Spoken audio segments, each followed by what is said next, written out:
আজকে আমি আপনাদের এমন একটি জিনিস দেখাতে চলেছি এবং এমন একটা কথা বলবো যা আপনাদের অনেকটাই উপকারিতা আসবে।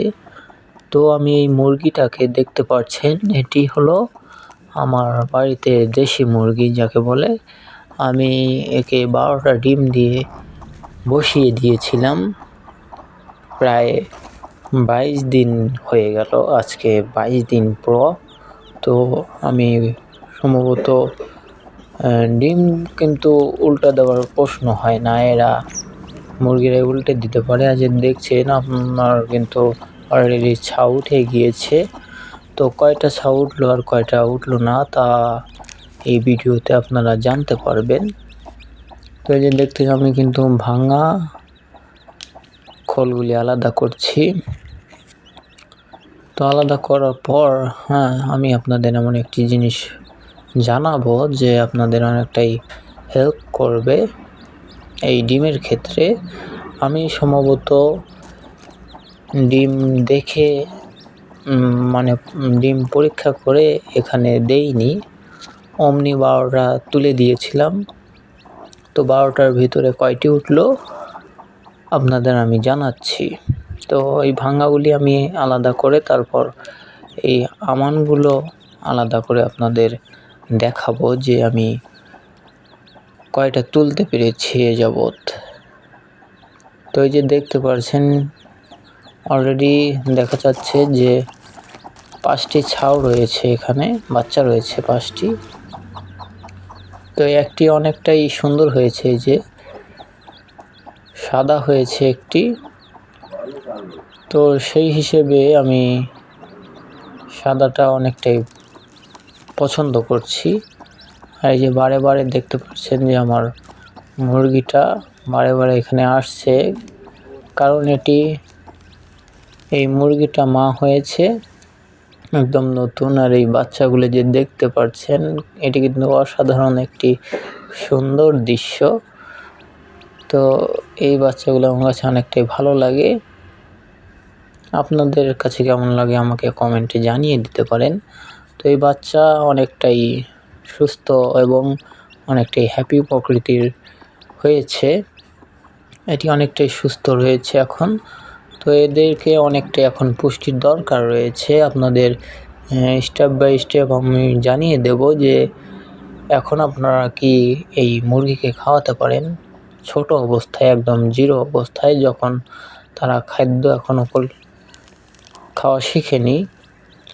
তো সেই হিসেবে আপনারা প্রাণীর সাথে কি খাওয়াবেন, তো প্রথমেই আপনারা যেটি খাওয়াবেন সেটি কিন্তু পানির সাথেই খাওয়াতে হবে। তাছাড়া খাদ্য কিন্তু এরা এখনও খাওয়া শেখেনি। আর এই যে ডিম দেখতে পাচ্ছেন, এটি কিন্তু হয়নি। তো আমি ঝাঁকিয়ে দেখছি, এটি কিন্তু নষ্ট হয়ে গিয়েছে। তো এই যে দেখতে পাচ্ছেন আমার এখানে সম্ভবত 5টি রয়েছে। আর আমি এই যে ডিম দেখাচ্ছি, যে এই 5টির ভাঙা ডিম রয়েছে, আর এখানে রয়েছে সর্বমোট 7টি। তো 7টি অবশ্য নষ্ট হয়ে গিয়েছে। আর দেখে বুঝতেই পারছেন যে যদি 22 দিন এই মুরগির পেটে থাকে নিচে, তার তাপটা কিন্তু অনেকটাই শক্ত তাপ। সেই তাপের কারণেই কিন্তু এই ডিমগুলো নষ্ট হয়ে গিয়েছে। বাচ্চা না উঠলে এই ডিমগুলো নষ্ট হয়ে যায়। আর এই বাচ্চাগুলি দেখতে পাচ্ছেন অনেকটাই সুস্থই রয়েছে। তো দুর্বল বাচ্চাগুলির হয় কি, তারা কিন্তু হাঁটতে এবং যখন বাচ্চা ফুটে বের হয় তখনই কিন্তু দেখেই বোঝা যায় যে এটি অনেকটাই দুর্বল রয়েছে।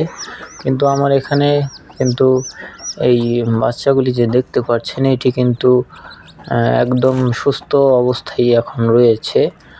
তো এই মাঠটাকে যে দেখতে পাচ্ছেন, এটি কিন্তু একদম নতুন দেখেই এরকম করছে।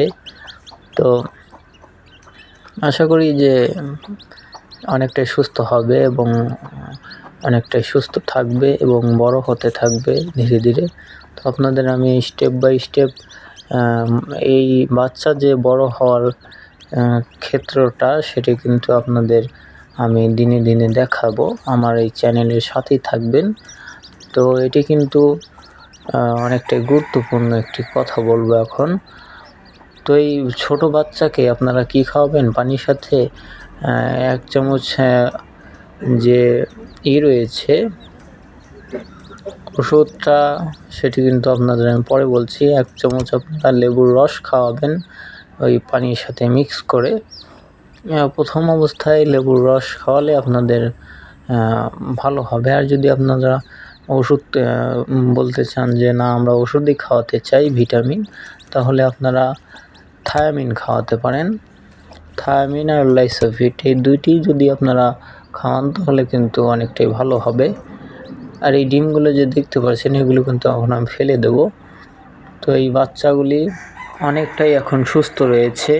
তো আজকের মতো এটুকুই। সকলে আমার সঙ্গেই থাকবে।